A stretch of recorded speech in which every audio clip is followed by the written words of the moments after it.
Anna made headlines when she won a painting at auction for a staggering $2 million.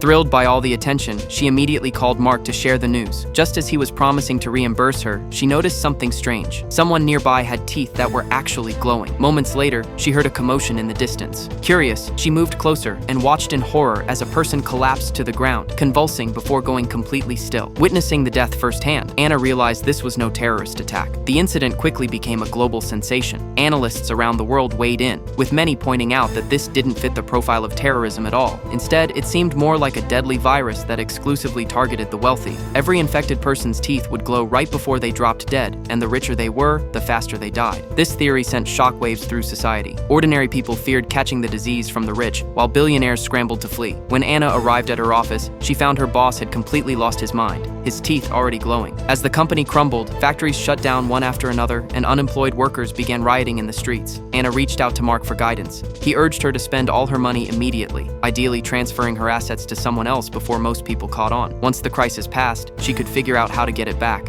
He even offered to give her extra on top of the reimbursement for the painting. But Anna wanted nothing to do with more money now. She rushed home to pack, planning to slip away quietly. Still, old habits die hard. She couldn't resist taking her valuables with her. Just as she was about to leave, the doorbell rang. Several heavily armed soldiers informed her that she'd been placed on a special protection list and needed to come with them immediately. Thinking fast, Anna pretended she needed to grab a few things, then climbed out the window and had her agent arrange a private jet. There was no way she was putting her life in the government's hands. She wasn't alone in this thinking. Wealthy people everywhere who'd received similar notices were making their escape. While waiting in line to board, Anna suddenly remembered Mark's advice. She lied to her agent, claiming her husband had gained the upper hand in their divorce negotiations. To protect her assets, she said, she wanted to temporarily transfer everything to her most trusted agent for safekeeping. But her agent saw right through her. Without a word, he turned and walked away, leaving her stranded. Desperate, she called her husband instead. Gray didn't overthink it. He simply said he'd come get her. Shortly after takeoff, some passengers began debating whether they'd been too hasty. Maybe they should have accepted the government's protection after all.